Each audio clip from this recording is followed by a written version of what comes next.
Hello. Testing, Hello, testing. who am I hearing? Yeah, I can hear very well. Hey, it is super cold. It is super cold. It's time. Let's get started. Okay. So, Yeah. do the intro, do the intro. Can do it. Pascal was sharing that just before. That's why we're just starting right on time. This is the 6TISCH working group meeting. I'm sorry? Before we get started, allow me to remind you the note well, which applies to this meeting as it applies to any IETF meeting. If you know of any IPR, you have to disclose it, whether it's yours or not. Please read the slide. If you have any questions, ask your favorite AD or work group chair. As a reminder, we are taking minutes. The meeting is being recorded and the presence is logged. Taking minutes, Dominique has agreed to be a note taker. Thank you so much. Can we have a second note taker in the room? Somebody volunteers? Sorry for the link, it's obviously 103, right? Yeah. Joshua, could you be a note taker? Would you mind being a second note taker? Would you mind backing up Dominique? Jabber scribe. It's now with me, Teco, there's really not much to do. Anybody? Marisha, could you be Jabber scribe? Thank you.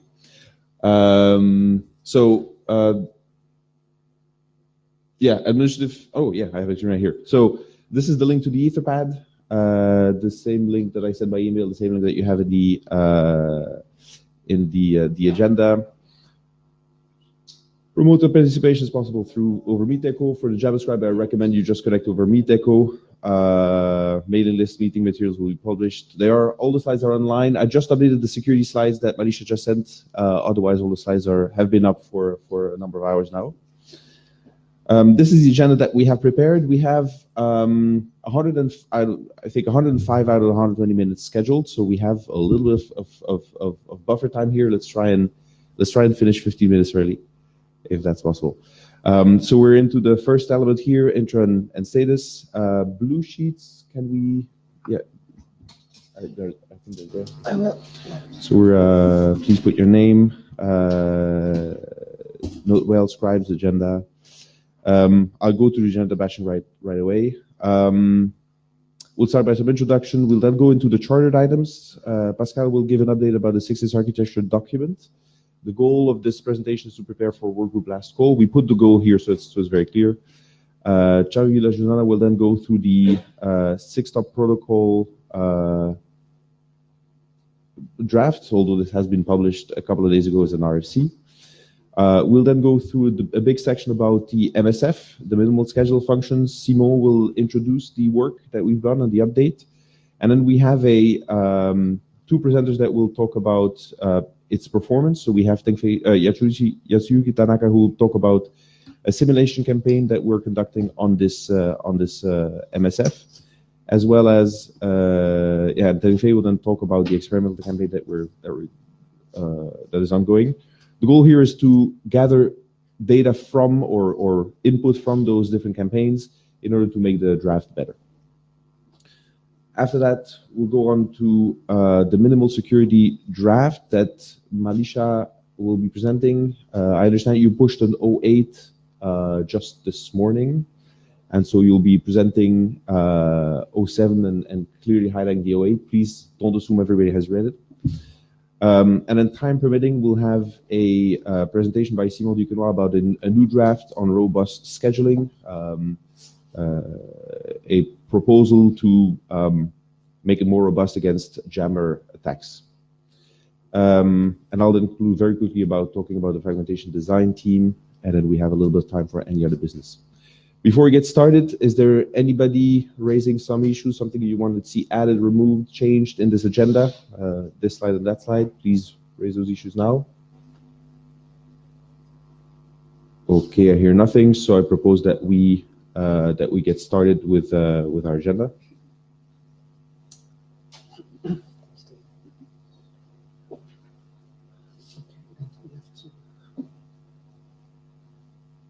Okay. So since IETF 102, there has been a number of good news for this working group.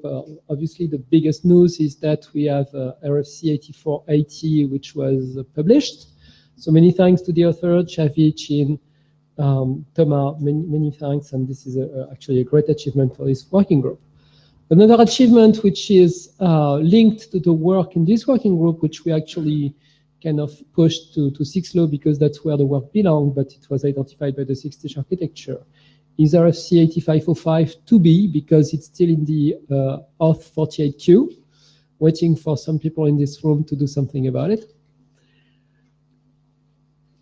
But yes, this RFC will be published very, very soon, and hopefully before next week, where we'll discuss it at 822.11 for applicability in Wi-Fi.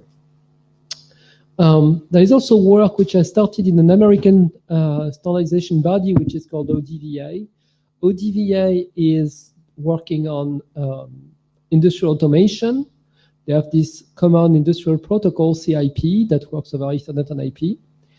And they are considering applying 6TISCH for their low speed automation.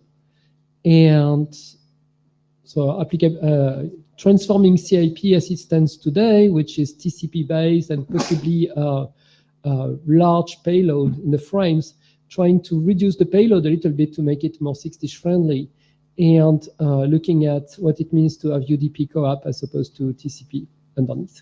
So they are doing this work, and I've heard about a number of experimentation in a number of companies on 6TISCH, and so far they're pretty happy with it.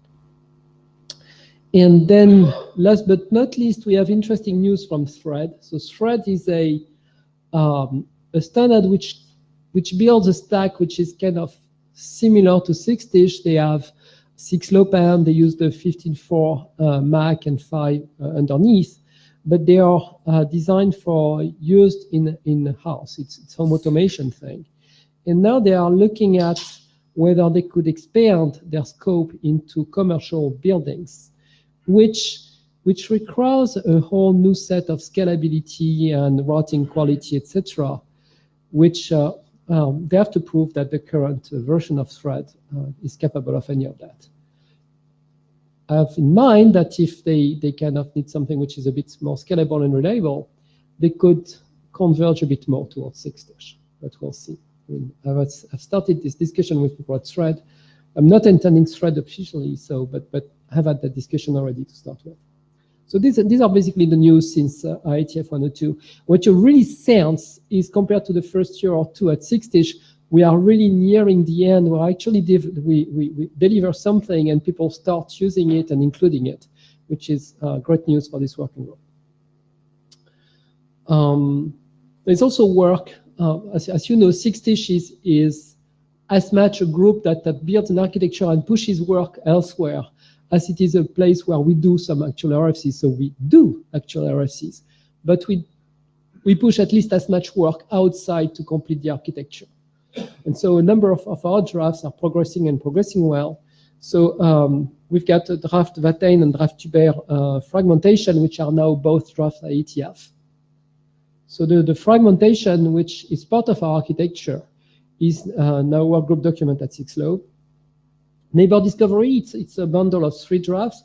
One of them, like I mentioned, the first one is going RFC 8505, and the other 2 are nearing work group last call. I mean, Backbone Router will do the last call now, and APND is very close to there. There is this new interesting work as well, which is, Charlie, it's in last call now, the deadline. So all this is really getting near completion. So that's basically the feeling you should get from about everything we are doing. We are nearing completion. At Troll, we've pushed a number of interesting topics, and one of them is the DAO projection, which enables the root to actually push some routes inside the network. We've got the unaware leaf document, which enables a leaf which is not Ripple aware, which doesn't know how Ripple operates, to use 6LoWPAN neighbor discovery to ask routing services, Ripple routing services, from the first 6LR. That means that in 6TISCH now we can have nodes which don't participate to Ripple, but still get the packets routed through Ripple. And last but not least, we've got this draft Richardson enrollment priority. It's part of the problems we have discovered building large 6TISCH networks is when you've got this node which wants to join a network and there are multiple networks around, which network should I join? What kind of criteria should I find in the beacon so I can find not only the right network, but possibly also the best future parent in that network? So this is what this work is doing. And then we've got minimal security, which we'll discuss at length, I guess, Manisha. So I won't say much, but it's nearing completion as well with this dependency we have on COSI, on a score. Okay, that's pretty much it. So we'll keep the.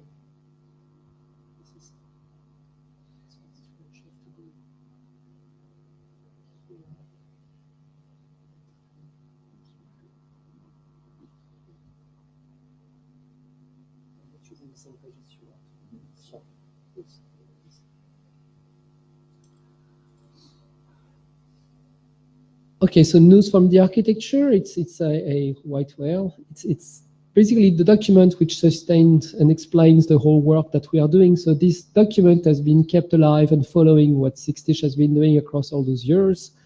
And now that we are reaching completion of everything we wanted to do in there, the discussion for today is whether we're ready to publish it.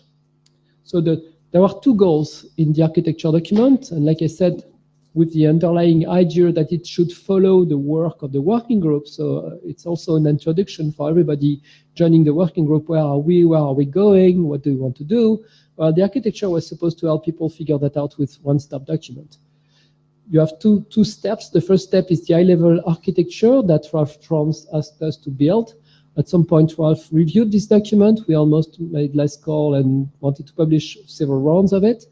Ralph told us not to do that, to wait for the completion of the working group to publish the document.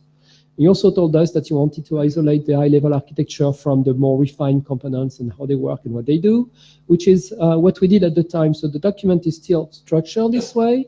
You've got section 3, which is the high-level architecture. And then, so some people may just stop there.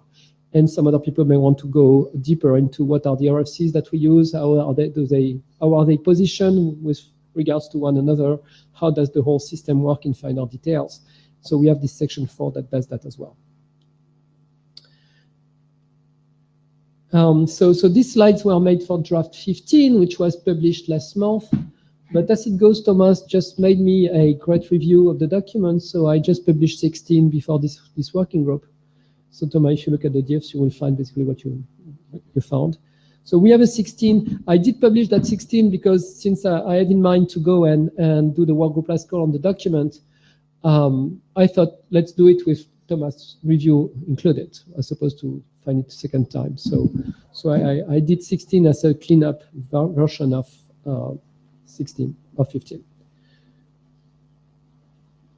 So because 6TISCH focused on the distributed operation, obviously the architecture has more details on the distributed operation. We still have some words on the centralized operation, which is enabled by the Mac, but we didn't work in this working group at all on the centralized operation, and we mentioned PCs, etc., but we never say how the traffic engineering flows work. So it's obviously much higher level. It's just positioned but not done. This was what we wanted to do. This was the charter we had. So because we are nearing completion and all the components are now in place, my suggestion is to go for workgroup last call now. So we are done and we don't overlay with the workgroup last call of minimal security or MSF, right? So basically we have the three main elements: MSF, minimal security, and architecture. And we don't want to have a same window of time for the various last call. We want to make them in order. So suggestion, if just depend on discussion MSF, but is to do the last call for architecture now. So we do MSF and then security. And that's pretty much it. So I had a question.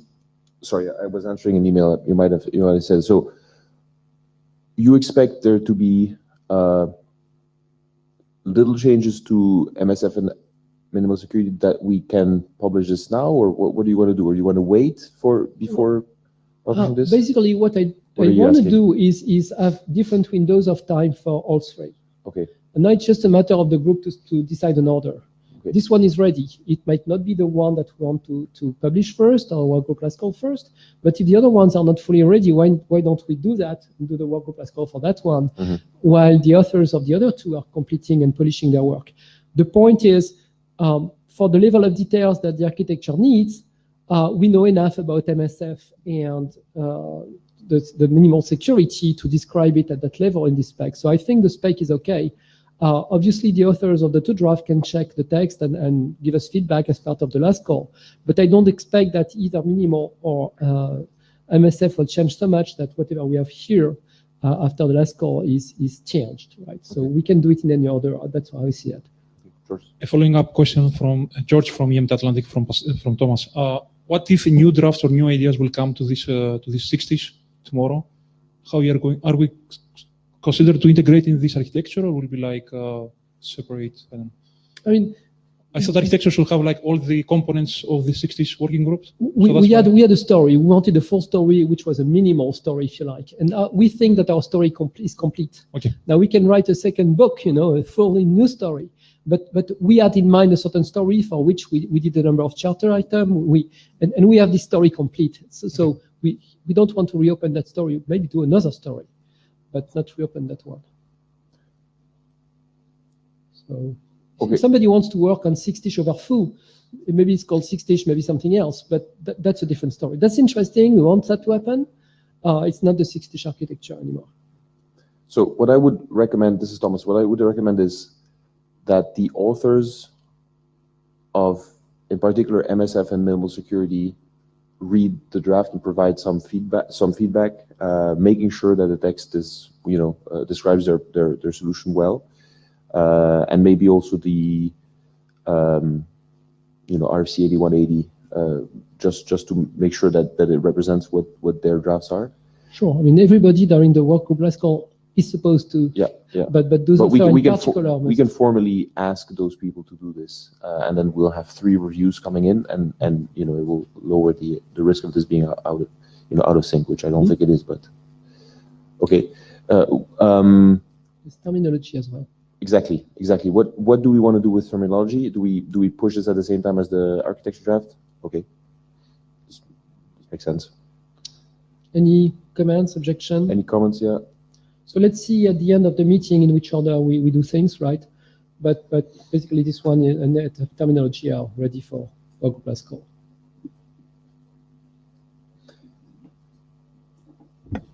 Any comments before we move?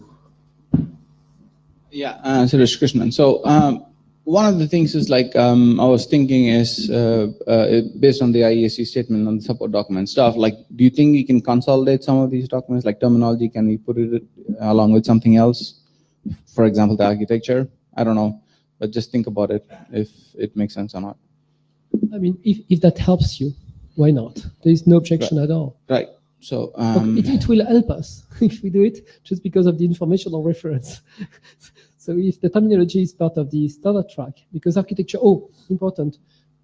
Michael, we discussed that a little bit, but so this architecture is very like the .NET architecture, and I was surprised that Lou called for a standard track document, and he explained it's not because you've got Must in there, it's because it has this exposure to other SDOs. And I said, well, that's exactly the same thing. We've got the same exposure with IEEE. So if he justifies and is correct that it should be standard track, then this document should also be standard track. So I changed it to standard track, but wanted your confirmation. that's fine. So will you shepherd this, Thomas, or? I think it's Shweta. Okay. So just like spend some time, put it in the shepherd, write up why you think it needs to be standard track, and that's enough. Like, so it's very much the chair's view of the working group. Just tell the working group to as well, and see if there's anybody has issues with it. But I'm fine with it personally. Okay, so let's write down in the minutes for me to shepherd document and Can I have a need here? One second. And your recommendation is to roll in terminology within this draft, and so make it one document. So the question is like, would somebody need the terminology without the architecture? That's how I think about it, right? Yeah. If the answer is yes, keep it separate. If not, put them together. Yeah, I think they're both like wrappers around the work, and they're both contexts. They have the same function. You would read both at the same time. Right. That's. Yes, and actually, you will have internal pointers as opposed to external. The need I wanted to point on is that actually you have my name on it, but there are like 10 authors. Yeah. And so we decided to follow the rules, like, put the contributors in the end and the editor on top. I would be very happy to put everybody on the front page, but you have to tell me that. No. And the other thing is Thomas is a co-author. I'm not going to tell you that. I'm not a co-author. You are. You Yeah. gave me text long ago, so Yeah. you're still on the author list. And that's why long ago, when we did the first attempt to classical this thing, we asked Shweta Bandari to be our shepherd, so we don't have this duplication of hats. So you have to sort that out. I mean, it's not. That's fine. If you want me to get another shepherd, that's fine too. Like, but I can talk to Shweta. It's not a big deal. Officially, she's still the shepherd. Okay. No, but of one of the documents. Right? On the architecture, yeah, Right. yeah. Well, the other one is just like a collection of words. Right. So that's fine. So like, tell me when to go. And I mean, if you want to shepherd it, if Suresh doesn't have a problem with you being slightly co-author, then I'm perfectly happy. I haven't touched. Yeah, well, he's not the editor. I don't have an issue personally, like with let's you do it this doing way. it. It will So be easier. It will be easier. It will be more right, and straightforward. I really want somebody like who's like they're involved in this, like unless there's like a real conflict of interest. That's really the reason why somebody doesn't want to be shepherd on the document they're authoring. But he's not. If he's not active in there, really shouldn't matter. No, I don't see a conflict of interest at all. I mean, this is not contentious at all. Thank you. Anybody wants to raise something before we move on about this document? Okay, let's hear nothing. Let's move on to the. You had it almost there. So Xavi, can you? I think you can hear us. Can we hear you? Yes. Do you hear me now? Yes, I have done anything that works. Great. Do you see me now? Okay. Yeah. Okay. You're on, Xavi. We hear and see you. Okay, great. So hi everybody. I'm gonna present the latest steps that we had on this 6-stop protocol. Can you go to the next slide? Yeah. So the status is that it was already published as RFC, the 8480, on the 5th of November. So that's very good news for us. We did in the last 3 months some reviews, and we follow the indications by the RFC editor and IANA editors. And I will detail maybe for me the most important change that we had to do, but I want to thank especially to Suresh for following up with this, to Pascal and Thomas as well to follow up, and also the editors, Line and the IANA editor, Amanda, that did a really good job on this. The changes, there were mainly minor fixes, typos and some grammatical things. But then there was a discussion that took some time to solve. It was related to section 3.4.7, where there's a sentence that refers to a response to a return code in a 3-step transaction. And it was unclear whether this return code was applying to the requester or to the receiver of the transaction. So we had to rephrase this a couple of times. So we end up with the following text you see here. And maybe here is a little bit out of context, but if you read this section, you will find it now very clear, I guess. And I think that's it. So we are now at the end of this draft, and I hope it's complete now. Yeah, thank you, Xavi. We did not know that this would be published in time for Bangkok, so that's great. Any questions about this before we move on? All right, thanks, Xavi. So as Pascal is playing with the the PDFs. So we're going to move on to a large section about MSF. A draft written by Tengfei, Alicia, Chari, Simon, and Diego. It's a large it's a 3-step process, because we'll have first we still hear, I don't know, still hear Chari, we start hearing Simon. An introduction by Simon Duquesnoy about the changes that were made to the set, and then we'll hear about Yach and Tengfei with the evaluation of the performance of the solution. So Simon, if you do hear us. Yeah, I can hear you. Can you hear me? Perfect. Yeah, perfectly. Yeah. The slides are up. They're yours. Okay, great. Yeah, thanks. So since the last IETF in Montreal, so the draft was adopted. So we had this MSF version 0 published at the end of August, and then we just published a new update, MSF version 1, just before the cutoff for this one meeting. And what's new in that new version is basically no new content. But instead, what we've done is that we've collected all the open issues that we had from the 6TISCH mailing list and from, if you go to next slide, by the way, you can go to next slide. Yeah, thanks. So from the 6TISCH mailing list and our GitHub, internal GitHub issues, and we have all of them into a new section in Appendix E, which is a temporary appendix with all the pending elements. Next slide. Thanks. So we have categorized the pending issues as security, performance, and editorial. So editorial are obviously quite minor, so it's just like terminology, etc.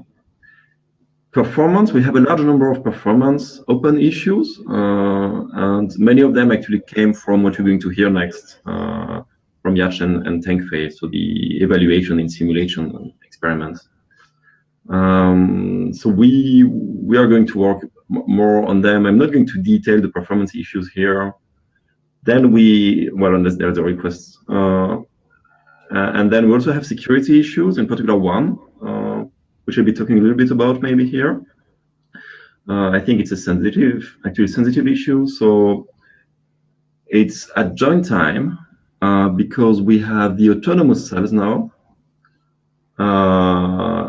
There is a possible attack where a malicious pledge could drain resources of a joint proxy, because with the autonomous cells, nodes have to add new cells whenever they have new neighbors.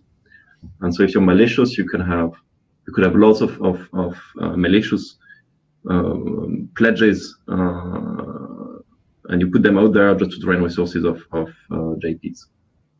So that is something that needs to be discussed more. How do we prevent that?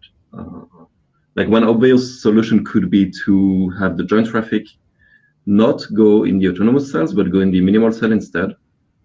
But that will come as well with the performance degradation. So next slide, please. So in summary, sorry. So this is Thomas, one clarifying question. So the issue is that the joint proxies are sending enhanced beacons, making the pledges aware that they exist. The pledges have their MAC address. They calculate the, how do you call them? The rendezvous cells to which the autonomous cells to which the pledge is listening. And so there can be a denial of service attack by just sending a data frame on every one of these cells that are showing up. Is that accurate? Yeah. And you basically starve. That's correct. Memory on the Okay. And so memory and schedule. This is similar to you have a radio receiver and you just continuously speak to it so that it cannot receive anything else. It's essentially jamming, right? It's a bit different though, right? Because here you're taking up resources on the node's schedule. Yeah. Not on the air. Yeah. But if you're doing this, that impact stays, I believe, at the pledge, because Marisha is going to talk about it, but there is a mechanism by which the pledge does not relay any bogus join requests. That's correct. It stays at the pledge. Could you? Sorry, I'm asking Marisha to. No. So I'll discuss this. This is Marisha. So I will discuss this mechanism in the presentation. I guess you were thinking about the joint proxy, not the pledge. Yeah, sorry, excuse me, joint proxy, yes. Oh, yeah. And that stays at joint proxy, I agree. Yeah. No. Yach, did you want to say something? Yeah. Can you hear me? Yes, perfect. Okay. So Yasuki Tanaka from IDEA. The issue here is that the joint proxy needs to install autonomous cell of the pledge. So when the joint proxy receives the frame, the packet for the malicious pledge, the joint proxy will install an autonomous cell to the malicious pledge that the consuming the memory on the pledge. No, sorry, the proxy. This is the issue. I see. So it's thank you, Yach. It's the opposite issue, right? The joint proxy fills up his schedule with cells from the pledges, potentially blocking other cells. Do we have a proposed change to that? Because I have the draft here. There's no proposed change. Do we have any proposal, or is just an issue that we're flagging? If not, so I would have two. I have two proposals.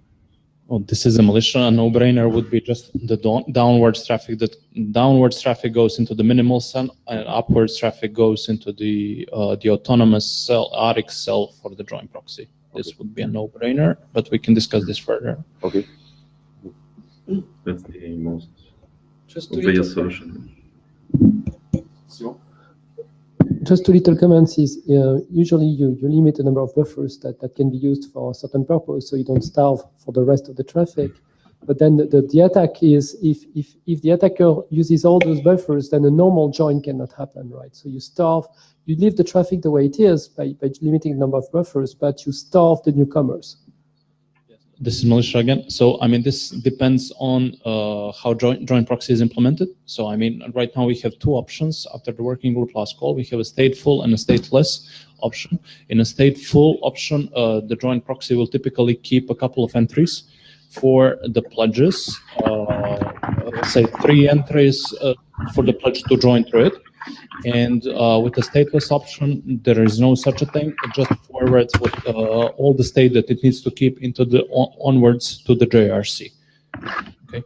And in terms of the neighbor cache that you're probably referring to, in case of stateless, I was talking about the cells that you allocate just for accepting those calls. So this is an RX cell. So this is at the joint proxy. This is one cell.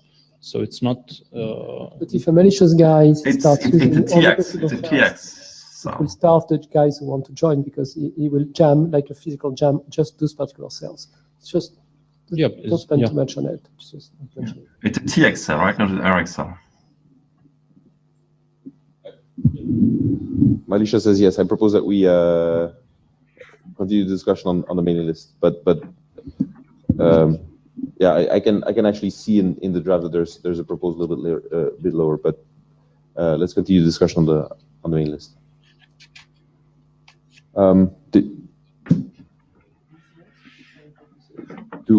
Simon, do we switch to the simulation results? Yes, you can go ahead and switch. Thanks. Thanks, Simon.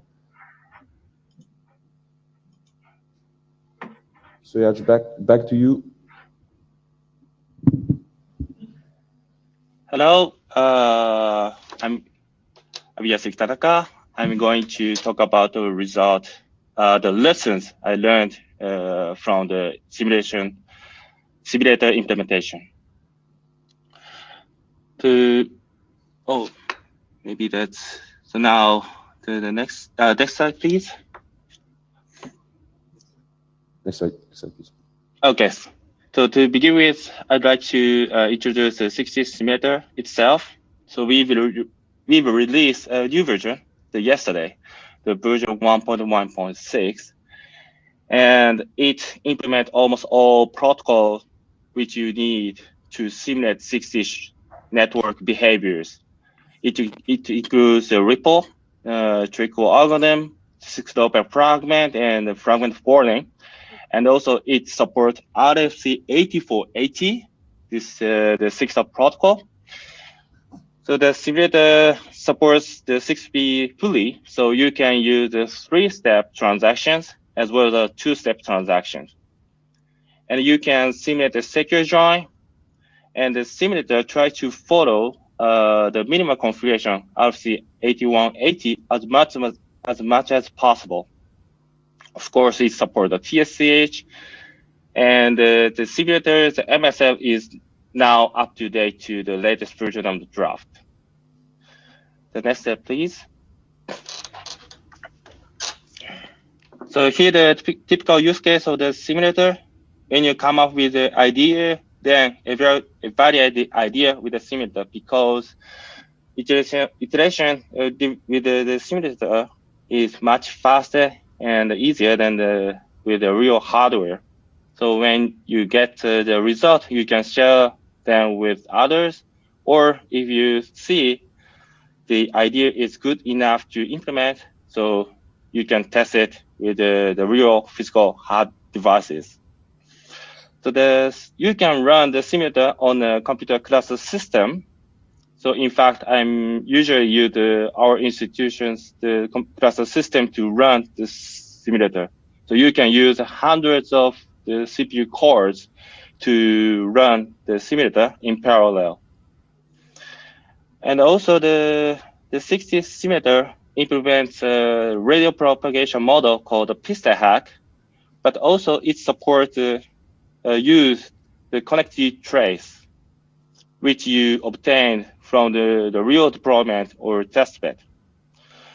The connectivity trace in this context is that the link PDL and RSSI measurements of all pairs of modes in the network. So 6TISCH simulator can use that measurement instead of using the radio propagation model. Then it can reproduce the radio environment, the real radio environment of your deployment site in the simulations. This is very powerful, and you will have the more realistic result. Next slide, please. So that the next slide is kind of the future works. The left-hand chart is from the paper titled Simulating 6TISCH Networks. This shows CDF of how much time it takes for a mode to get synchronized. So there are two lines. One line is the result of the simulator. The other is the result of the OpenWFN implementation. As you can see, these lines are almost identical, which means the simulators simulate the actual implementation well. So we are planning to conduct further performance comparison with the 6TISCH stack implementation. The other thing is the project SODA. So now we are building 6TISCH evaluation solution using the testbed and using this simulator. The SODA is the project name. So if you're interested, please check the paper shown in this slide. SODA 6TISCH Open Data Action. Next slide, please. So from here, I'm sharing the lesson I learned. So these two are, I think, the more important than others in terms of the performance impact. So during the preliminary simulations, I saw only a few or no dedicated cells are allocated even under heavy traffic load. So I looked into the log file and found that the algorithm for the dedicated cell allocation doesn't work well, the optimal cells. So as a result, again, even the heavy traffic load, mode tend to have only the autonomous cells. This means that without they don't have the dedicated cell. Then eventually, mode have more incoming traffic than it can handle, than it can forward. Then TSQ grows. Then it runs out of memory for TX2. It starts dropping the incoming packet. So obviously, this impacts on the reliability, and I think we need to work more to harmonize the algorithm with the autonomous cell. Thomas, comment? Yeah, I had a question. So, you're saying that with MSF1, which is, if people remember, the kind of the mix between the old MSF0 and ASF. So now we have nodes has autonomous cells, and then after some time they can add a dedicated cell if there's enough traffic. And you're saying that that switch is a little bit too slow, that the modes are using autonomous cells a little bit too long, to the point where too long, and sometimes it cannot allocate a dedicated cell, even if it needs the dedicated cell. Why would it not be able to? Okay, so I'll explain. So at first, the mode had only autonomous cells, and sometimes they have collision on the autonomous cell. Mm-hmm. Once the collision happens, the mode needs to start the retransmission algorithm and perform the backoff wait. During the backoff wait, the cell usage ratio of the autonomous cell goes down, which prevents the algorithm from triggering the dedicated cell allocation. Okay, so would you say that this is a misuse of the backoff wait, that we're backing off and cutting ourselves from using, or not accounting well for that usage? Is that the idea? Yeah, I think the counting the usage need to be improved. Okay. Okay. Thank you. So just for clarification, what is your traffic pattern going on? Is this bursty traffic? Is this continuous traffic? What are the modes? How are the modes producing data? Oh, this data? Yeah. Are the modes producing data periodically, or is it periodically? Yeah. Thank you. And also, I found the frame pending feature. This is introduced to handle. Oh, okay. Yeah, I'm sorry. Before you move to the next point, yeah. Here you have written numcell hardly reaches lim numcell. What do you mean by hardly? The term hardly. It's a hard. Less chance to reach. The less chance to trigger the dedicated cell allocation. So hardly means it redoes it, right? Because when you say hardly, sometimes people understand never, but it's always, right? It's very often okay. a minute. Is it? So sorry. Under heavy traffic, it won't. So actually, we need more simulations. But in a heavy traffic load, under the heavy traffic, the numcell use doesn't reach the threshold.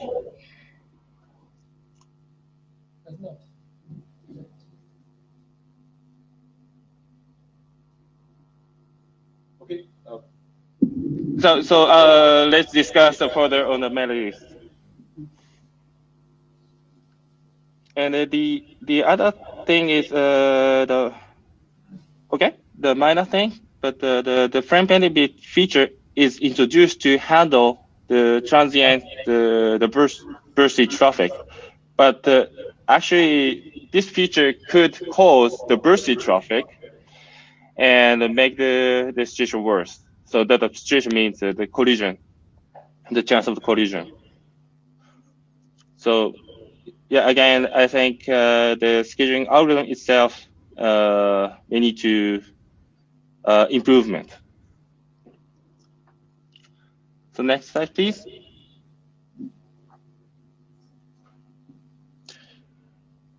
So I already sent the other the many comments, including the what Simon pointed out. So you can see the other comments. They are found on the working group meetings archive. They're the link to the relevant threads. And now we are evaluating the latest MS implementation with the new release. And once the result is ready, we will share it with the working group. So next slide, please.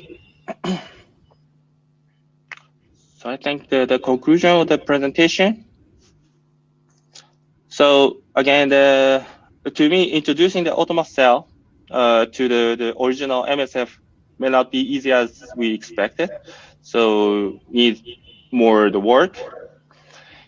And also the pandemic, this is very interesting, but it's underspecified. And I'm not sure our implementation is correct or not. So Tero told me that there is the effort to rewrite the text of the 802.50.4 document about the pandemic feature. So I'm very looking forward to new text. So this task is now the tracked as a CID 93 in the group. You have a question from? No, actually, I was going to respond to that. So there are given it. We are going to be discussing that next week. I think they have already done some of the work, but they haven't finished all the TSCH. There were so many, items on the TSCH, so they have been going through them. And next week we are going to be processing them. IEEE is meeting here next week, and I think we have 6 or something like 2-hour sessions to work on those items. So we hopefully, by the end of the next week, we will have some solutions at least for the TSCH stuff. Tero, can I ask you to share those? What is shareable with the group? Yes, actually, all of the IEEE documents are in the mentor. As you see, this link that is there. Yeah. Actually, and there's this comment database, which is big Excel sheet, and it has all the comments and all the resolutions to those comments. Yeah. So it's you can always go there and check it out. Okay. So you're asking Yach to go there by the end of next week? By the end of next week, there's that. probably going to be about 3 or 4 versions of that data. Okay. Because we usually do something for the full date, Yeah. and then at the end of the day, upload the latest version so that the next day people has all the latest these kind of resolutions already there. So. Okay. Thank you. Please. Thank you, Tero. I will check. Yes, one minute. One more question. Yeah. How many nodes were in the network which you have simulated? I mean, using the MSF. In the preliminary the simulations, we have the 13 modes in a random topology. Could you please state your name? Yeah, Lijo Thomas. Lijo. Yeah. So I didn't get it. How many? 13 or 30. 30. Okay. So do you feel any difference when you run the same thing on the open mode or the hardware? Not yet. I've not yet done. But the TankFei will show some lessons from the real open data system implementation. The presentation. Yeah. Okay. So one more clarification. How many hops you have? I mean, 5 hops or more than?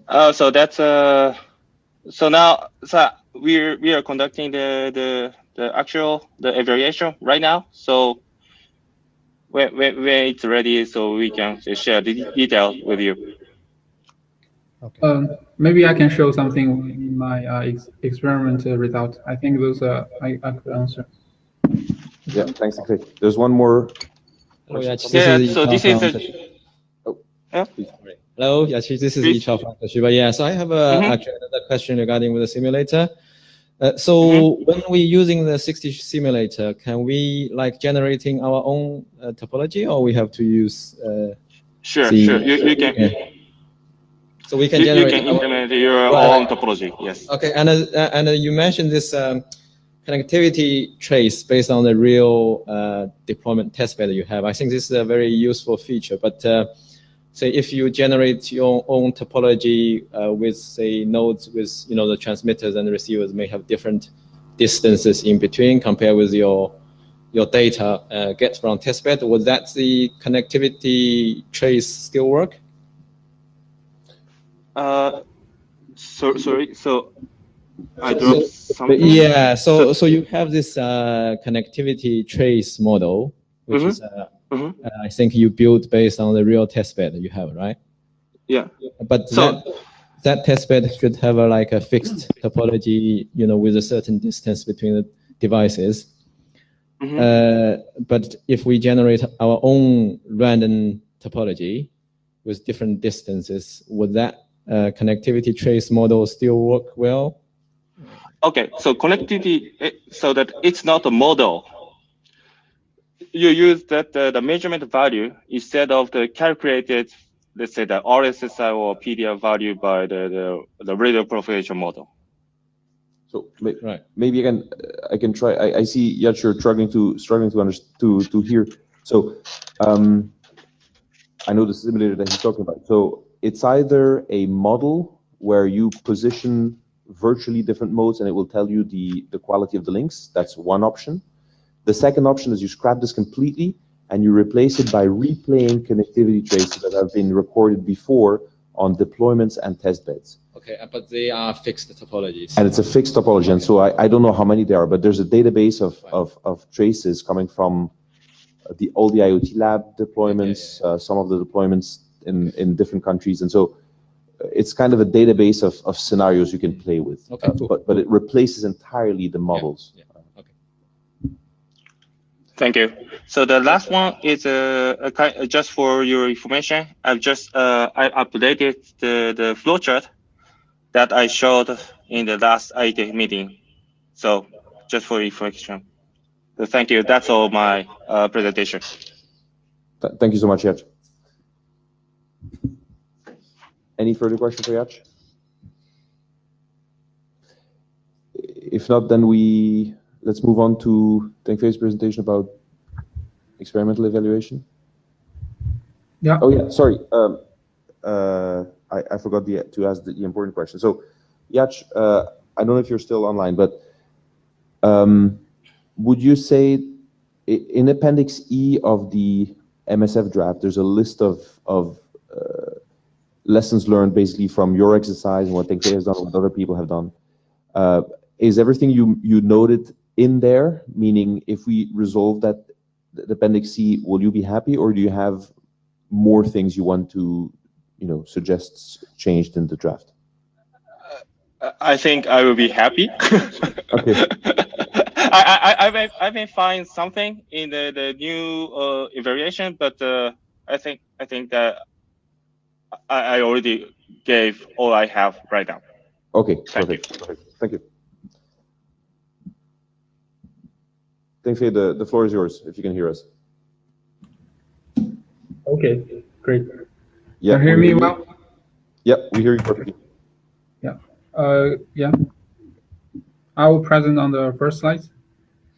Hello everyone, this is Deng Fei and from INRIA Paris.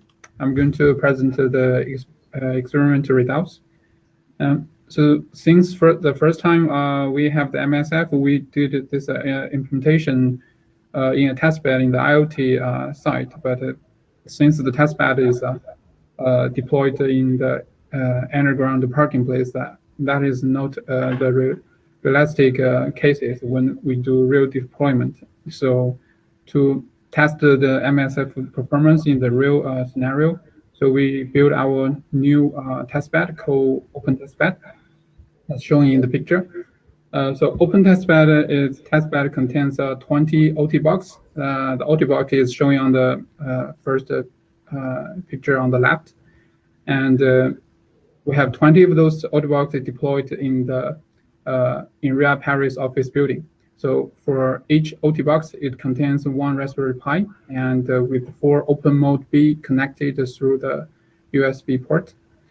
And so for the Raspberry Pi is running a Python script, and with this script, it allows the users can reprogram modes, reset modes, and also interact with the serial port from the modes, like getting the debug information. And the scripts is open source, and it's showing in the link showing on the slides. So everyone can use those testbed and deploy their own or using the testbed we provided. So for the architecture of the testbed, could we go to the next slide?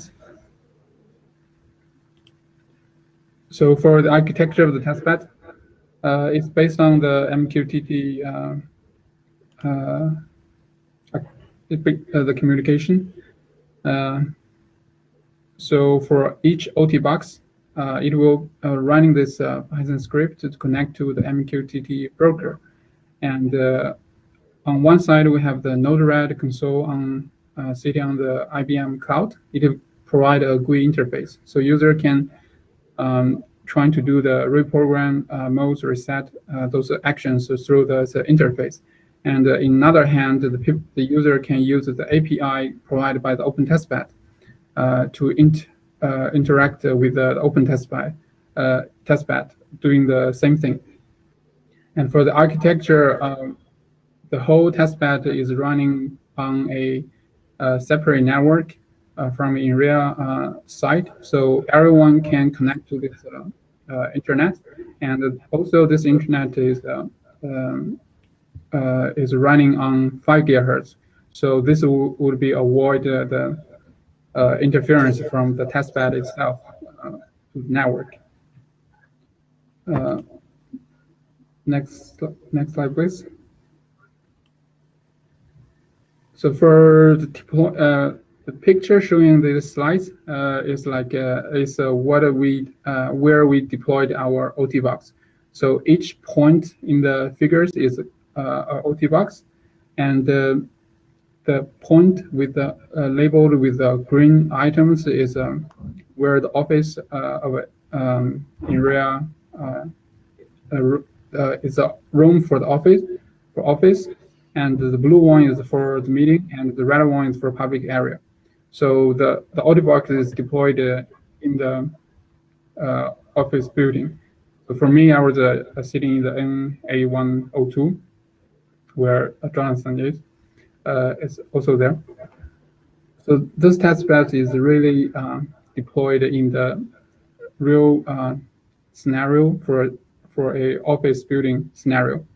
So with those testbed, we are going to have the result for real scenario. Could we go to the next slide? And we implement the SIG-TISCH through the OpenWSN project. OpenWSN is an open source project. It implements right now the SIG-TISCH the whole stack. And recently, we just released the 1.22.0 version. And with this version, we have the open mode support for 2.4 GHz. And because open mode has 2 radios, so we have both ports right now. For this result I'm going to show we'll be only using the 2.4 GHz. And also, this release contains a tranche of feature which enables the nodes to have a 100% serial communication with the modes. And as well, it implements the MSF draft. And also in this release, we have the fix the box, which is pointed out by Christine, I believe. And with this, we have some work on our implementations, and right now those bugs is fixed. And as well, those new release with the new release, the user can upload the firmware they just compiled to upload to the testbed. On the right side of the slides is showing a screenshot after all the nodes are flashed with the OpenWSN SIG-TISCH implementation. We have totally 76 modes deployed on beside 2 buildings. Could we go to the next slide, please? So for evaluation the SIG-TISCH implementation, we we're running with the Open Visualizer.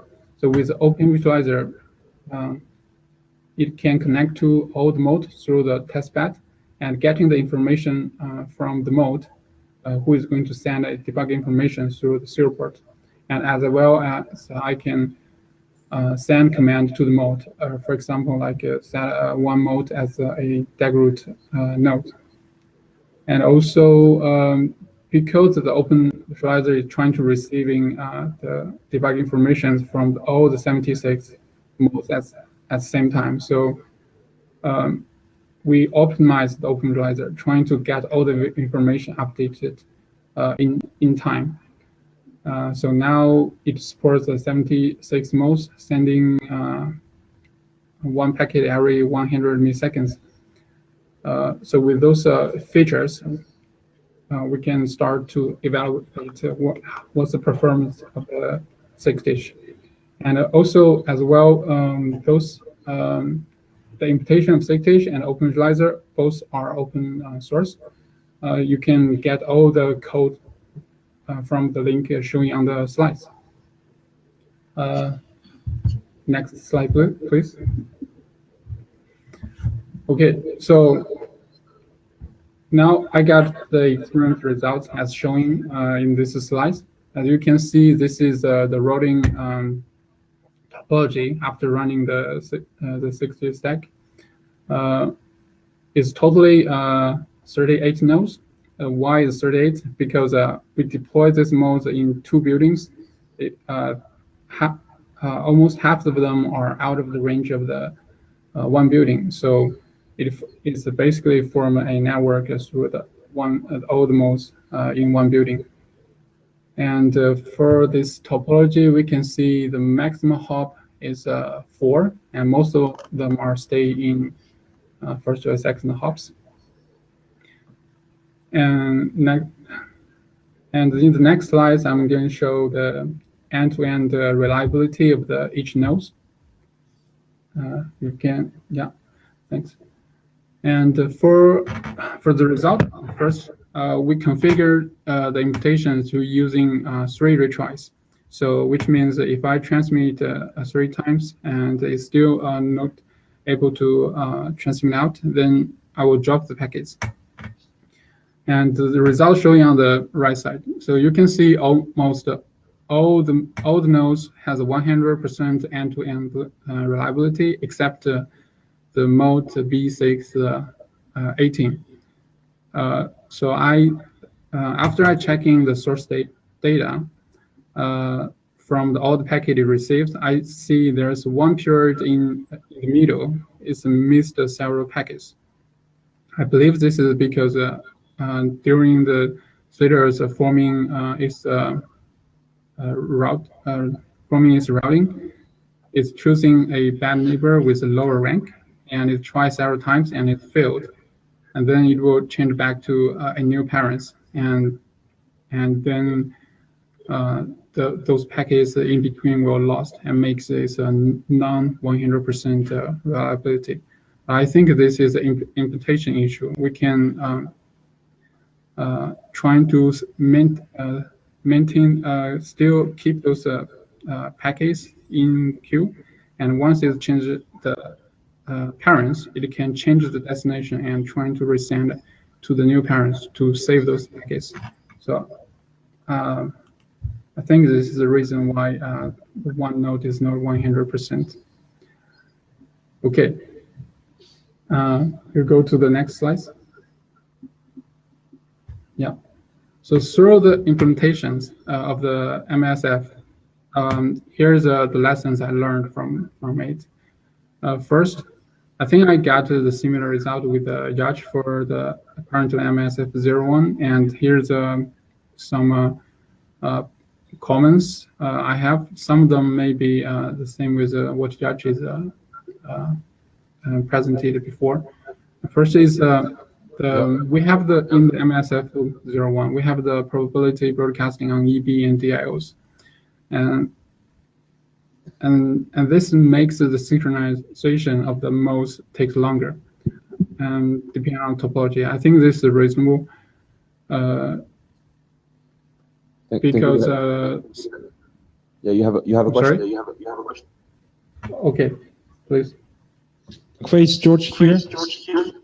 Oh, echo. Yeah, I can hear you. Why we have echo? Hey, how's it going? Yeah. Congrats for the experiments and the results. They're pretty nice. I have two clarification questions. Mm-hmm. The first one is if the traffic comes only from the lift devices or even the relay devices act as a source, like all devices, all 37 out of 38 they transmit, or only the lift devices? That's my first question. And the second is, what is the traffic? It's a CBR, I mean, bursty, and if it's CBR, it's one packet every how many seconds or minutes? Yeah, thanks for the question. So for the first one, I think you are asking like why the number is 37. No. Whether do they all transmit? Do they all generate data, or are only the leaf nodes generating data? Yeah, all the nodes except the DAG root generate the data, the application data. Okay. And at what speed? And the speed is each node will generate one packet every 1 minute. This is on the application layer. Meanwhile, each node will also have the keep alive packet, which will transmit every 20 seconds. If there's no traffic in 20 seconds, it will transmit a keep alive, which is local. Yeah. One more minor question. What was your slot frame size? 101. Okay. Thank you. Yeah.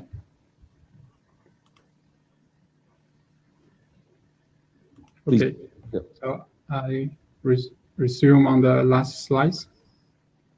For the second point, in my implementation, one node can hear kind of more than 10 of the nodes. And in that case, if I reserve automatic cells, TX cells to each neighbors, it will cause my schedule overflow problems. Though I can increase the buffer of the schedule, but I think that's not a good solution. And as well, the TX automacy is the CSMA is in CSMA fashion. So it will, which means that the application package also could be transmitted on these cells. But since this there's a lot of other also traffic on transmit on the siblings, and this will cause sometimes the IPv6 packet dropping. And the last one is a similar, the same what Yash has presented previously.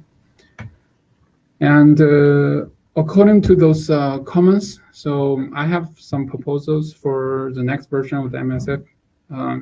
The first is I think each node can only reserve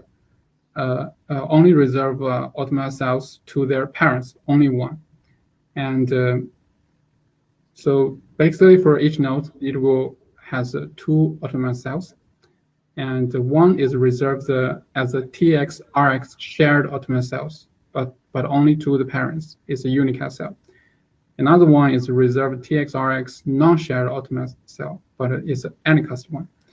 So in this case, the node will still sending the 6-top request on the the automatic unicast cell. And for the parents, when it's trying to send the 6-tops response, it will transmit on the automatic cell, which is anycast. You note that the anycast is not shared, which means if the parents' 6 response failed because collision, it will transmit immediately next cell. It won't back off. But for the children who apply that, it will back off. I think this is a reasonable. This will accelerate the 6-top transaction to success, because in the previous experience, I was looking at these issues. It takes ages for the children to get to the 6-top response. And another one is I want to bring back the managed TX cell before we merge automatic cell or autonomous before we merge ASF and MSF together. So, which means right now we have the autonomous cells, and then after it's installed, the first thing is using this autonomous cell to install another TX cell for later the application to transmit. So in this way, we can separate the application packet from the autonomous cell to increase the reliability, because it's not in contention fashion. And with those settings, and in current MSF 01 version, we are seeing sending the EBDLs once it has the cell. I think we send EV and DLs after we have the one managed TX cell, but I think we can still sending the EVs even before we have a managed TX cell. So for that case, the EB will help all the nodes to be synchronized. As well, it won't influence the node like building its routing topology before it's stabilized. Yeah, so this is some my proposal for the next version, and that's it. Any questions? So some remarks from me. So same question as for Yach. Does the Appendix E contain all the recommendations that you're making, or are there some that you have discovered since, or that you want to change? Yeah, is Appendix E complete? Some of them yes, some of them no. So I think for the next version we'll merge both the recommendation from the experiment and the one in the Appendix E section in the current MS01 version. Okay, it's really important that you raise those issues that are not in Appendix E on the mailing list, so that they can eventually make it into MSF. Yeah. Simon, you had a question? Yeah. So I'm just trying to understand the problems you were having with the autonomous cells and the proposals you have. So I feel like the main issue you're having is that you end up with a lot of TX cells in your schedule, right? Yes. Yeah. So maybe what we could do is think about the conditions when we're actually installing the TX cells. So maybe we don't install TX cell for each neighbor on the table. Instead, we could just install TX cell on demand whenever there's a packet to send to a given neighbor. So the idea in the autonomous cells really is that you just have one cell to listen, and everybody knows what that cell is because it's the hash of your MAC. And then whenever you want to talk to someone, you just hash their MAC. So I agree that in our current draft, we may take too much resources with having one TX cell for each neighbor. Mm-hmm. So let's just have it on demand. Whenever you have a packet in queue for neighbor B, then you add a TX cell for neighbor B and you send it over there. And then you can even have a timeout for that cell. Yeah, it's more like I agree. It could be several proposals, and I think that's one of them. Wait, yeah. There's something I don't understand. If you proactively install all these TX cells, you're not using them anyways until you have something to say. So what is the difference between, Simo, what you propose and the current state? Is that we prevent installing additional TX cells when one is already in place at that time slot? Is that the thing? Yeah, it's the only thing. Like, just save some memory on the schedule side. Okay. Because that seemed to be the issue, right, Tengfei? Yeah. I don't know. So in that fashion, it's like in my schedule, I will have the TX cell like one time it will appear here and later appear in another place. Because I mean, as Thomas points out, I think there is no difference in terms of what's happening on the air. It's really just about how you manage your schedule internally. It might even be up to implementation how you do it. So, yeah, I think it's the same. What you propose and mine. So you are saying propose the install the cells on demand, and actually in the most cases the children will actually only talk it to their parents. So I think mine will be the same. Yes, guys, please let's take it to the mailing list because we are running out of time and it's time for Manisha to last question maybe. So one more remark. Have you tried consolidating your findings with, I know that Simon did a bunch of work on the similar things. I know that, Yaj did. Did you try to consolidate those things yet? Are you finding the same like issues that Yaj, for example, had? We haven't tried it yet. Yeah. I just more like talk to them privately and listen what they learn, and then at these experiments I can have similar results. Yeah, we can. Yeah. Pascal is proposing to do an interim dedicated for this to have some high bandwidth to talk about this. Malisha, you had a last question? So Christian Hoffner from Jabber. The question is, what about installing TX cells only to ripple neighbors? So I guess we could. I'm sorry? To install the TXL to... Ripple neighbors, only to ripple neighbors. Ripple parents as well, yeah. You mean how or why?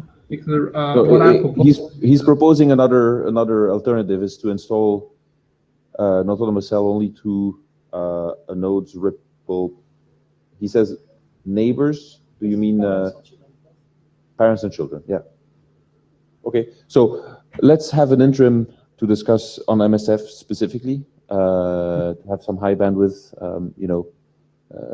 venue. But I want to stress how important what you guys did, or though is because we getting almost live feedback from our standardization work. So that's very, very cool. So thank you so much for going through the exercise of doing this.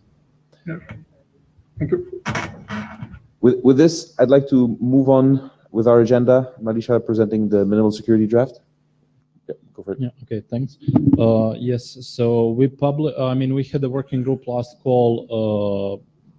It was before Montreal in July, I suppose.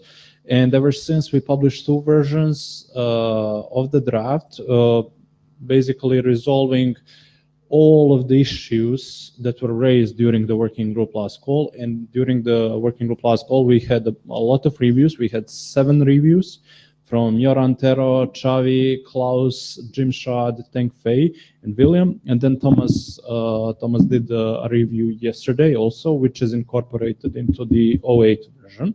So my goal of the presentation today is basically to go through the major issues that were raised during the working group last call and to present the contributions to the group. So I said I will present major issues that were resolved. There is a whole bunch of other issues and editorial changes that were made to the document. And please follow this link to see all the issues that were addressed in the latest 2 versions. So the first issue that I will present is on stateless proxy.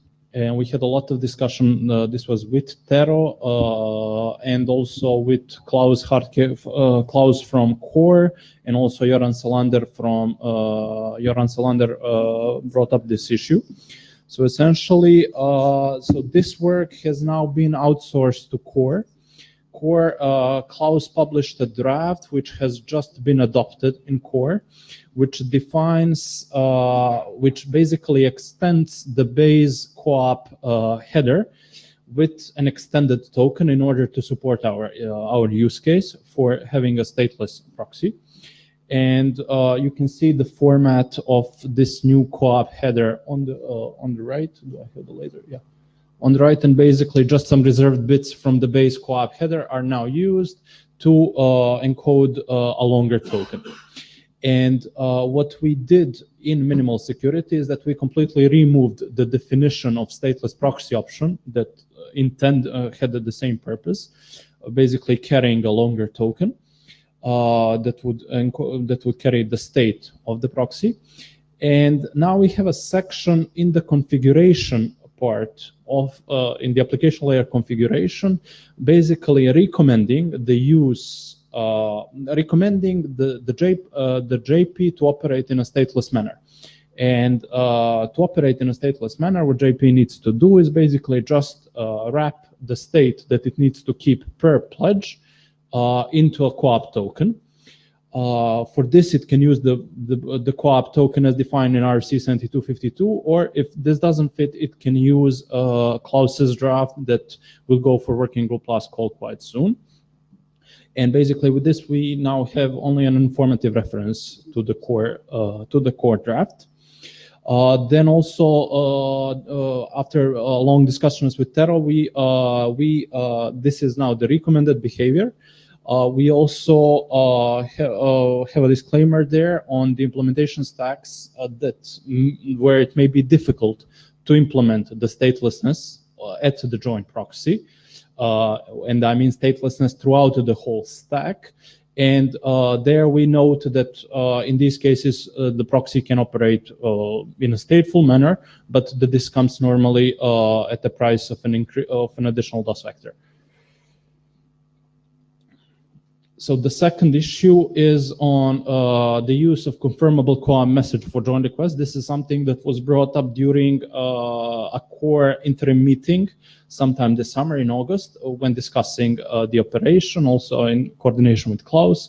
So basically, previously what we had is that the pledge would send a non-confirmable request in order for the joint proxy to forward the request as non-confirmable, and to not to keep any state for retransmissions at the proxy. So later, when discussing this, we came to know that basically the proxy is not required to forward the message in its original type. So what we do now is basically we simplified the document by requiring the pledge to send a confirmable co-op message, but then proxy forwards it as non-confirmable, and therefore there's not need to keep state for the retransmission. The retransmission is then completely handled by co-op, and what we need to do in the minimal security document is only override the values that the co-op retransmission mechanism uses for our use case, which is join, and I give here the default values that we recommend on using. Third major issue is a bandwidth cap at JP. This is basically as JP forwards traffic coming from unauthenticated nodes. This traffic consumes the bandwidth upper up in the mesh. And basically, we discussed also, I think, with Tero, this was one of the comments, on basically limiting how much traffic the JP should forward when it operates in a stateless manner. So basically, a good thing with this was also discussed during the core interim meeting, was that co-op already provides the congestion control mechanism, and basically two parameters. One is nstart, which is useful for the proxy that operates in a stateful manner, and basically nstart just specifies the number of requests, number of requests or number of ongoing transactions with a given endpoint. So basically, by setting nstart to 3 at the joint proxy will never forward more than 3 requests before either getting a response or timing out by some mechanism that is not defined in co-op. And the second parameter is probing rate. That is useful in the case of a stateless proxy that is specified in bytes per second, basically, and it's essentially a bandwidth cap that the proxy should not exceed when forwarding to a given endpoint. So the good thing about this, when we use this, there is absolutely no need for any additional lines of code. All of this is already in 7252, and we need to define values. So for this, I will now present what we have in 08, and at the end of the presentation, after some discussions that we had during this week and also today, I will present an additional proposal that we can do. So what we have in 08 is basically this table with default values of co-op parameters for our case for join, where we specify that nstart at the pledge should be normally 1, but at the join proxy should be 3, meaning that the join proxy can forward at most 3 requests without getting a response. But then for the stateless case, where we need to specify the probing rate, what currently stands in 08 is basically the equivalent in bytes for these three, for the end start of 3. To calculate that equivalent in bytes, I had to make some assumptions on the join request message size, etc., etc. So that basically results in a probing rate of 12 bytes per second at the join proxy that should be averaged over a window that is 10 seconds long, act timeout. So I don't have time now to go into the details of this, but please bring the question up if you're interested, or we can discuss after. Essentially, I mean, with this 12 bytes, we consume around 18% of the available upstream bandwidth, assuming one cell with preferred parent on the path to the 6LBR. And this can and should be higher. But as we discussed also on the list, this is something that the JP might not know. So you will see now in the proposal, we basically propose to make this configurable by the JRC, so that the JRC just can configure the joint proxy with a given cap, depending on the current status. For example, if network is forming, or if there is an attack, or etc., etc., we give basically this control to JRC. So this is the proposal for 09. Yes. Just to think, I would really like to see the word that you have on the mailing list, because we would like people on the mailing list to be able to come out and give feedback. The other thing is, the other thing is, you know that we are working on getting from repo the capabilities and the saturation at the root going down through the DIOs. So we don't have that specified yet, so you cannot point on it, but you could have some loosey words which say, okay, if you have some indication, e.g. from repo, about the saturation of the node of the root, which is basically the bandwidth that is available all the way through, because the root is the gating factor, then you can use that to automatically tune, and that's implementation. So you're saying if the JRC has this, JRCs would be a slave of the root in some fashion, right? In implementation of that, right now is the root would give this information to the JRC, you get it from the JRC. But you could also directly get it from the root, because we'll soon have that signaled in DIOs. So it's just a matter of wording, keep that open, what the source is. Okay. Right? So yeah, if you don't specify, if you specify the transport, like you put that in the JRC, say, here's the field. So we'll do it this way. But if you say, oh, if it's available from the routing protocol or something, you may use that to tune dynamically. Oh, okay, I see. So yeah, but I mean, the intent was just basically to have this as a field to configure the JP, and then Right. what value which is static, then I expect. Huh? You figure in your mind it was a static value that the administrator would set? Yeah, that yes, exactly. Because what I'm saying is more like a dynamic observation by the root, which will be part of the DIO. And so actually that would tell you not a static value of 3, 4, 5, 6, but oh, if the root is less loaded than that, then you can have so much. You see, so some logic like that. I see. So basically, but don't specify it. Just say, hey, you can base. Don't mandate that it's hard coded by the GRC, because it's not necessarily a good idea.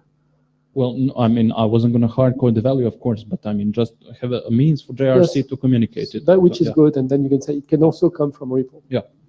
Yeah. So okay, then we should think about this on the on the text, basically. So yeah, this is the intent for 09, basically to introduce it in 09, because right now it's not in 08. This is something that we discussed this week.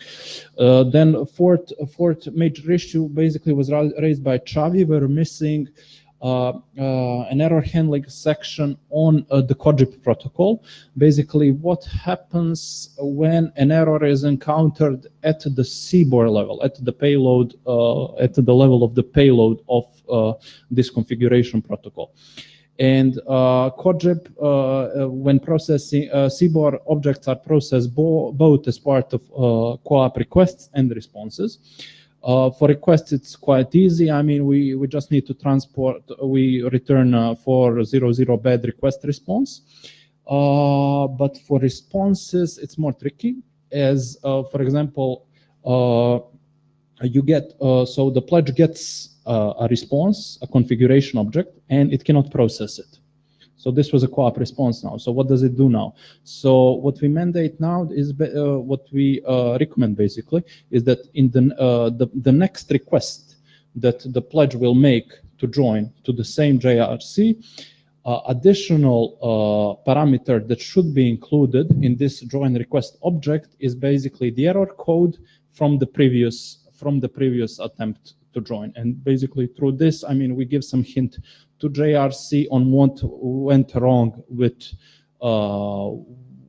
the pledge. Maybe some parameter was unsupported, so maybe you should exclude it or just help the debugging information. And to do this, we defined the new CBOR structure called error, basically carrying the code, the additional information, and human readable text description, and we give like some values for that. Fifth major issue was on AEAD nonce reuse that was brought up by Jim Schad. So basically the case here is that JRC for some reason completely fails and loses all mutable context parameters, for example, the sequence numbers and the replay window. So in those cases, this was also discussed with Tero. We mandate now that the JRs, that the network, if this happens, that basically all the networks that are managed by the JRC must be reinitialized and all the nodes forced to join. But then the problem arises when these nodes rejoin, if the JRC attempts to update the parameters on any of them, and it lost the previous security context with these nodes. And as we don't want to reprovision every node that was ever deployed, the problem is that when this first parameter update message from the JRC to the nodes goes into the mesh, there is an imminent risk of this of nonce reuse basically, and this was brought up by Jim Schad, and Jim was also kind to propose a solution which we now included, and the solution is as follows. Basically, the JRC knows that the new JRC that takes up from the old JRC knows, okay, there's been a failure, there is now the risk of this nonce, the nonce reuse will happen. So now in the draft we mandate that the payload of this request will just padded with a byte string that is generated uniformly at random. And we send this request that will cause nonce reuse to the node, who will detect the nonce reuse as the sequence number will be largely below the one that it expects. So this is already handled by OSCOR, and basically, so what we do is that when the node detects this significant mismatch of the sequence number, for example, just reset of the context one, it responds with this error that we defined, and one special error case where part of the additional information of this error is the next sequence number that the node in the mesh will accept from the JRC. And literally with this, basically, we transport the lost state from the node back to the pledge, and the JRC receives this error, which is encrypted with a new nonce that is not reused, decrypts it, gets the state, and recovers the state, and then it can continue as follows. So this is in the text. I mean, you should probably read the text for the wording. Jim seemed okay with the resolution ever since I did some editorial comments, but the solution should still stand. Sixth major issue was on the blacklist parameters. So Tero was arguing that in case one likely case is that there is a misconfiguration of pledges that we continuously try to join. So basically, to support this, we added the blacklist parameter that JRC can include and send to any pledge or the join proxy. That is just basically a list of pledge identifiers that it needs to blacklist. And how this is implemented, of course, is implementation specific. I mean, many implementations do this in hardware, and but essentially with this, we give control to the JRC to blacklist. Can you unblacklist? Yeah. So yeah, that's a good question. So basically, unblacklist would be sending the blacklist that is empty again. So that means that you always send the full blacklist. Yes. It's not incremental. Yeah, this is currently the case. That's right. So the intent was for the last blacklist value to override the previous ones. But yeah, I would. So yeah, this was the intent. I would need to check the text if it explicitly denotes this, but this was the intent. Basically, take whatever you receive and just configure it. Yeah. Is that okay, or? It just depends on the number of devices you will have to blacklist, but yeah. Yeah. And maintaining addition and synchronization is so full. Yes, that's exactly. probably the easiest way. Yeah. Don't expect many nodes, right? Yeah. Okay. So I'll check. I'll take as an action point basically to check the text and to explicitly state this. This was the intent currently.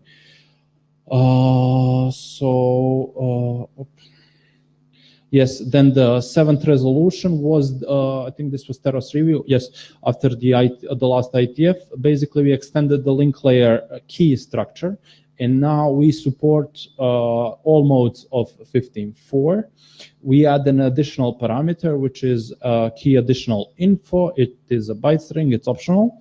And depending now on the combination of these parameters that are included, we support different modes. And there is also the mode, the implicit mode, where we essentially, where the JRC acts as a trusted third party, but we do not detail it, how this is done. And basically, I mean, this key can then be used, what we discussed on the list, for additional protocols to bootstrap the keys between, or for future extensions for pairwise keying, basically. So, Tero, could you check just this text if it's all consistent what we discussed? I think because we had. So but this is in 07. This was done in 07. Yeah, 7. Yeah, and then, so there were a lot of other miscomments, updates of the security considerations, uniqueness requirements were explicitly stated, privacy considerations were updated, some overhead optimizations were done, like short address lease time is now encoded in hours, not in seconds. So basically you can specify the lease time only in multiples of hours.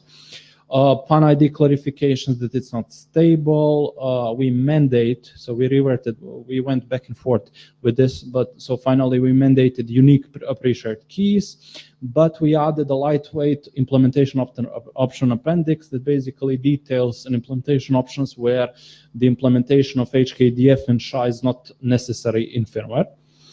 And also we removed the network prefix parameter as discussed at the last IETF, because we decided not to go into the 6LBR configuration management. And of course, it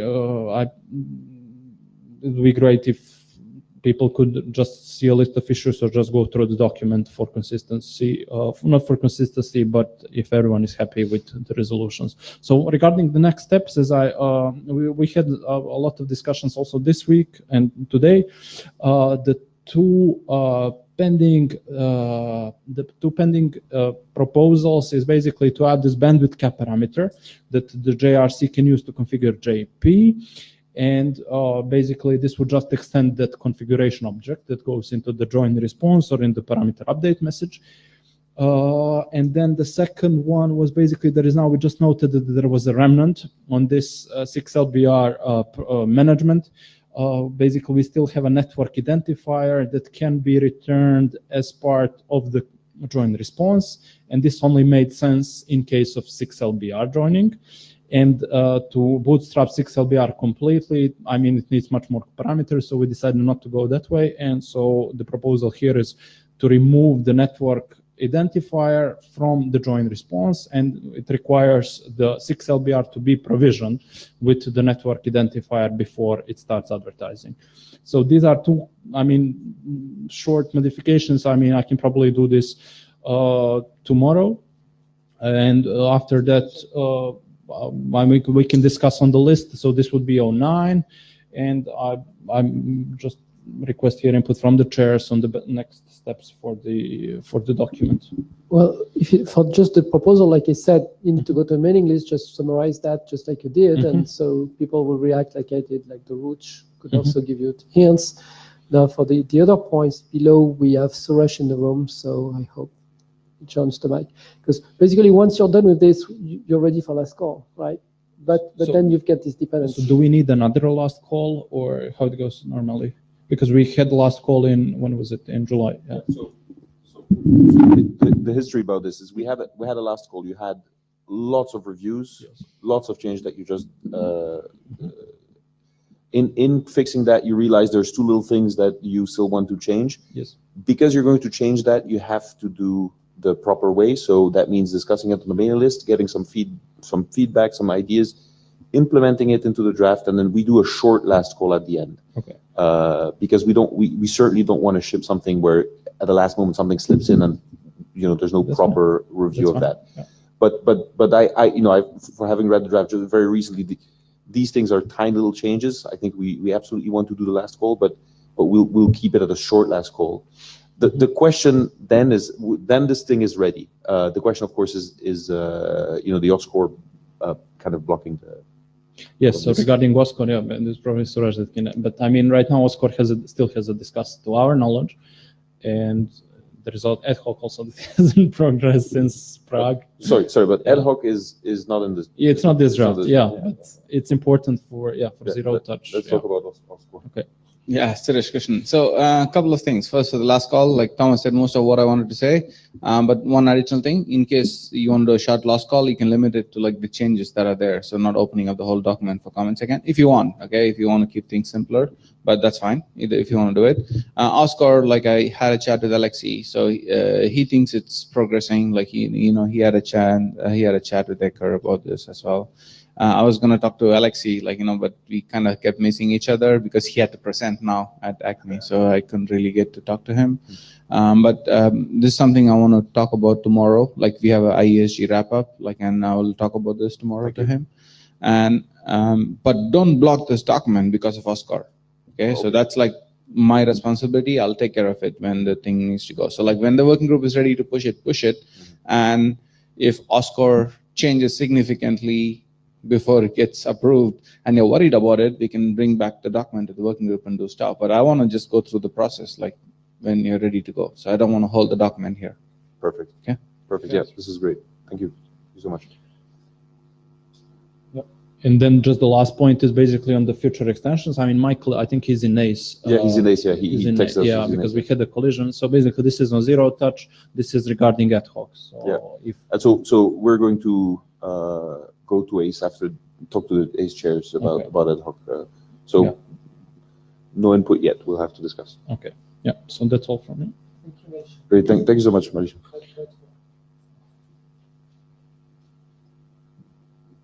Okay, we're over our official time, but we built in a 15-minute buffer, which is exactly how much Simon needs for presenting this draft. So we're now entering the non-charted work, new work. Simon, if you can hear us, the floor is yours. Yep. Can you hear me? Yeah. Yep. Perfect. Yeah, thank you. So yes, I'm presenting that new draft, which is a proposal. The main author of that draft is Marco Tiloca. You might know. He wasn't really in 6TISCH, but he's very involved at IETF and security. He's now sitting in ACE.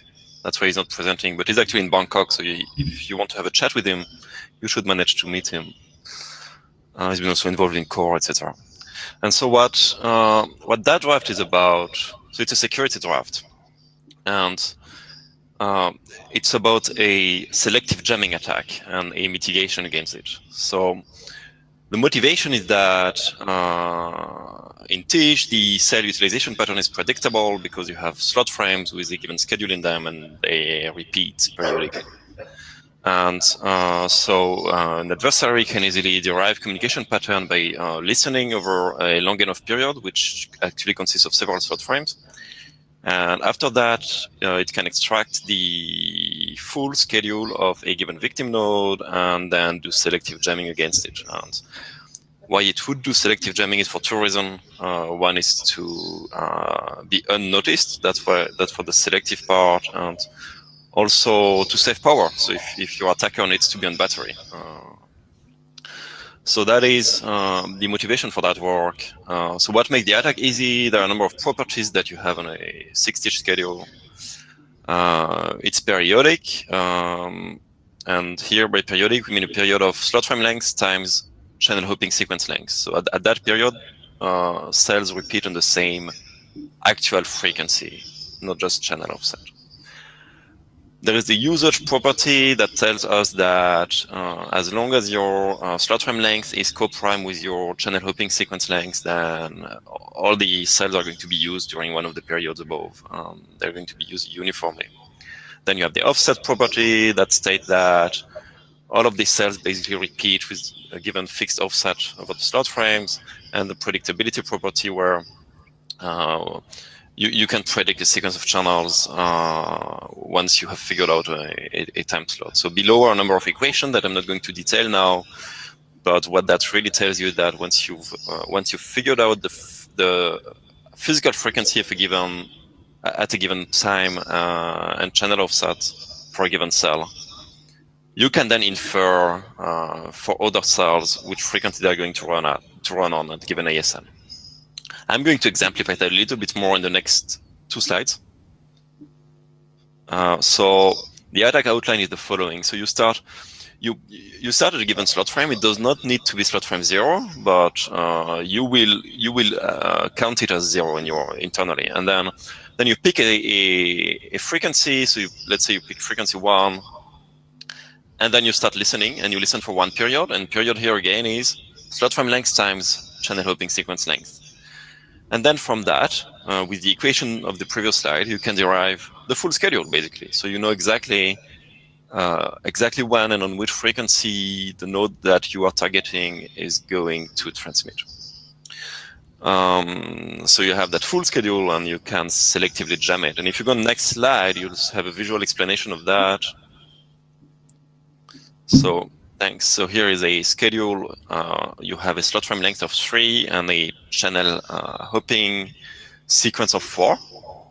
So we're going to keep listening for 12, 3 times 4. And in that example, the node, the attacker picks frequency 1 and is going to listen on frequency 1 for 12 slots. And what you see on that schedule, in each cell, you see F equal. That means the actual frequency where the cell is actually executed. So if you start listening, here we start listening at ASN 3, and we listen for 12 slots. And we notice a few slot frame, a few cells that execute on frequency 1. So there is one on ASN 4, one on ASN 5, and then one on ASN 6. And then it will repeat after 12. So that is for the scanning part. So you do that listening on frequency 1 for 12 slots, and then you know the full schedule, and you're able to selectively jam it from now on.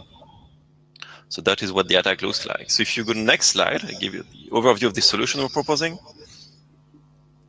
So the idea is to prevent the attack by construction. So we're basically going to do shuffling of our own schedule. So we do permutation of our own slot frame in the time and in the channel offset domain, both.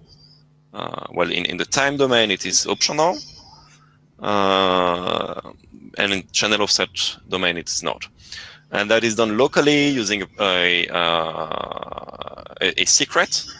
So if you go to the next slide, I can talk a bit about the secrets that we need for that. So we have actually 2. Next slide, please. Yeah, thanks. So we have 2 permutation keys. One for the time domain, it's KS, and one for the channel offset domain, it's KC. And then we also have counters for the time and channel domain.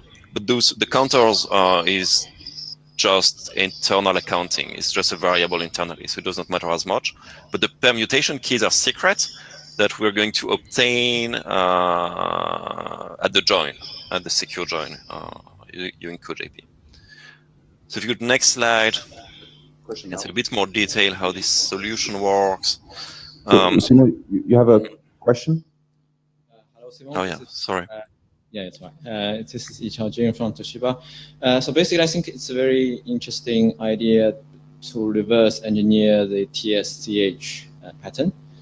But I still cannot really understand the rationale behind to use it in the kind of attacking scenario, because basically, if I'm a smart attacker, the purpose of attacking is focusing on the entire network rather than a particular node. Yeah, so that's usually what happens, right? You are targeting for the entire network. So well, you could imagine both cases, right? So I could, and plus you could do that on the entire network too if you have enough attackers. So yeah, so if I can know the so for example the content. So if you do selective jamming, for example, the purpose is why you do select jamming, because you want to you want to jam some content, right, from that particular node. But if you already know the content, which means you already hack into the network, then you know everything. no, you want to basically prevent a node from communicating altogether. You want to disconnect it. So you're jamming every single transmission of that particular node. Right, but in that sense, do you need to know the particular channel and time a node is transmitting rather than you just keep on jamming it? Yeah, so the advantage of doing it selective is to be unnoticed and power efficient. It's a bit more secondary, but it's to be unnoticed. So nobody will notice there's an attack going on. It's just, oh, that node can't seem to talk anymore. Why is that? But you can't notice, oh, there seems to be a jammer there. But would the parent node can also detect that? If the parent node didn't receive anything from a child node? So the only thing it can notice is that, oh, that particular node cannot talk anymore. But it's not as obvious that it's a jamming attack as it would be if you would be just jamming aggressively. Yeah, okay. I mean, from my point of view, it's basically, yeah, the whole network probably will be the target. Probably it's more makes sense. We're getting out of time, guys. We're past the hour. Yeah, so I mean, just last. Interesting discussion on the mailing list. But unless people want to stay in the room, I think we don't have to give it up. But so wait, sorry. Okay. Yeah. So I'll conclude here. So at each slot frame, you're basically going to schedule for the next slot frame. So if you go to okay, you're on that slide. So you first permute in the time domain, and that one is optional, and that's optional because we're well aware that some schedules might have end-to-end delay that they need to guarantee. So if you would shuffle the time domain, you would lose the properties. So we make that part optional. But when it can be enabled, it gives you extra added resilience against the attack. And on step 2, you permute the channel offset. And these 2 permutations are done using the secrets that I mentioned in the previous slide. So you have that secret obtained at join time. So next slide, please. So for the key provisioning, so how we get the 2 keys, we get them at join time, as I mentioned before. The proposal is that it's an additional cozy key set in the join response. And that set has 2 or 1 key. So if it's 2 keys, then it means you're going to permute on both the time and frequency domain. If it's 1 key, it means it's just going to do the channel frequency domain. And we still need, by the way, to update the draft to the new minimal security draft and the core and the cozy set. And next slide, please. So to summarize, we introduced that attack, and we want to hear if the working group is interested in having mitigation against that attack, and if so we also have a proposal for mitigation that has good property that it preserves the collision-free and consistency of your schedule, etc. It has no communication overhead, so it comes quite cheap. So it has all these advantages. So what we really want here is to get feedback on if the group is interested in these. And yeah, the next step as well, we have that update for the new minimal security with the cozy key set. Thank you very much for granting some time on this today. Yeah, so we still have 2 minutes. So I want to make, so when I read the draft, I thought, I'm still not 100% convinced that it is a neat little trick, but how real is that attack? I mean, we can imagine all kinds of things, and so this is is it a solutions looking for a problem is what I'm asking myself. But actually, the previous discussion, I can see a little bit better in the sense that this attack would allow you to basically have one node disappear from the network and not just have a signal generator blast energy and just cut the wire, basically. So I'm a bit more convinced now. Just wanted to raise this on the mic. Thanks. Terokiminen, I have a question. How do you actually, if I understand correctly, you shuffle the channels based on the keys that the joining node doesn't know, for example, or the attacker, which means how do you actually join that kind of network? Because normally you do this, that you have this one fixed slot that is announced in the beacon, and that has to be there. If that one moves somewhere. It's a very good point. So it's something I haven't mentioned today. So we do it per slot frame. We don't do it on every slot frame. So the idea that you wouldn't do it on the minimal cell, so that joining remains possible. Well, Thomas, the attacker doesn't know the network. It doesn't have the keys, right? So you might indicate those numbers in some encrypted portion of some of the messages so that you would learn it during join. I agree that with EBs, it will be hard. No, but so it's actually not that problem. The problem is that when you see the first enhanced beacon, that's in clear. Of course, you have to, and it doesn't matter which channel or which frame it comes in. You just see it. But then you need to know what is going to be the the initial schedule. Where is the one slot that you can talk to the joining node? Yeah, and that's that why needs to be same. Absolutely. That is why we do not shuffle the minimal cell. We do not shuffle the slot frame 0. So you don't shuffle all the slots, because that might not be the first slot, because there might actually be multiple slots there. So it's per slot frame. So slot frame 0, we do not shuffle because it's the minimal slot frame. Right? Thank you, Simon. Any more questions for Simon? No. Any other business you want to discuss before we close the meeting? We're at time. Okay, I hear nothing. All right, thank you so much. Meeting is finished. Thank you. Bye. Bye.